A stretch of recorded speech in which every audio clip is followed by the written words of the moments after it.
మనం గాంధీ గారిని ఎప్పుడు గుర్తు చేసుకున్నా అహింసా తత్వం, శాంతితో స్వతంత్ర సమరంలో ముందుండి నడిపిన మహానేతగానే గుర్తు చేసుకుంటాం. అయితే ఆయన జీవితంలో ఓ అరచేతంత కథ మాత్రం ఎప్పటికీ బయటకు రాలేదు. అదేంటో తెలుసా? అదే లైంగిక పోరాటం. ఇప్పుడు మనం దాని గురించే మాట్లాడుకుందాం. మహాత్మా గాంధీ గారు 13 ఏళ్ల వయసులో కస్తూర్బాయిని వివాహం చేసుకున్నారు. ఆమె గర్భవతిగా ఉన్న సమయంలో కూడా శృంగార కోరికల్లో మునిగిపోయేవారు. ఈ విషయంపై వారిద్దరి మధ్య విభేదాలు వచ్చాయి. ఈ సంఘటన తరువాత ఆడుకుంటున్న ఓ అజ్ఞాత యువతిని పెళ్లి చేసుకున్నానని గాంధీ గారు భావించారు. ఆ భావన గాంధీ గారి మనసులో జీవితాంతం ఓ లైంగిక పాపబుద్ధిని మిగిల్చింది. ఆ తరువాత గాంధీ గారు మద్యం, మాంసం మరియు స్త్రీలకు దూరంగా ఉండాలనే సంకల్పంతో బ్రహ్మచర్యం తీసుకున్నారు. అయితే అసలు కథ ఇక్కడే మొదలైంది.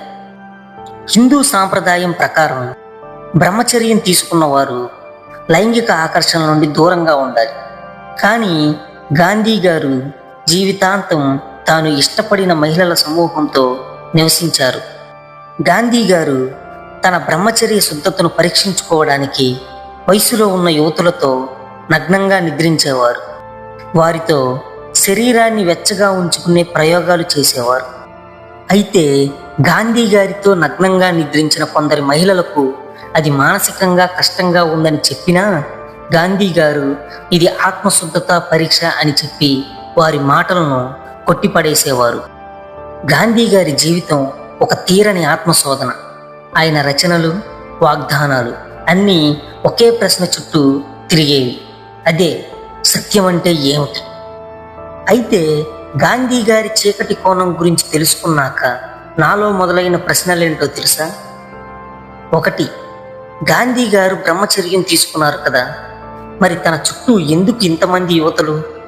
2. శుద్ధత పరీక్ష పేరుతో యువతులతో నగ్నంగా నిద్రించడం ఎందుకు? 3. వారితో శరీరాన్ని వెచ్చగా ఉంచుకునే ప్రయోగాలు ఎందుకు? ఈ ప్రశ్నలకు మాత్రం నాకు సమాధానం దొరకలేదు. ఏదేమైనప్పటికీ ఇది గాంధీ గారి వ్యక్తిగత విశ్వం, అందరికీ తెలియని అంతరంగం. చరిత్రలో ఇలాంటి నిజాలు చాలానే రాయలేదు. అయితే ఇప్పటికీ గాంధీ గారిని కొందరు విశ్వసిస్తారు, మరి కొందరు విమర్శిస్తారు. మరి మీరెలా చూస్తారు? ఓ మహానేతగానా, లేక అందరిలాంటి సామాన్య మనిషిగానా? మీ అభిప్రాయాన్ని కామెంట్స్లో చెప్పండి. ఇలాంటి చరిత్ర ప్రస్తావించని కథల కోసం రా స్టోరీస్ యూట్యూబ్ ఛానల్ను ఇప్పుడే సబ్స్క్రైబ్ చేయండి. మరి మళ్ళీ కలుద్దాం మరో నిజమైన కథతో.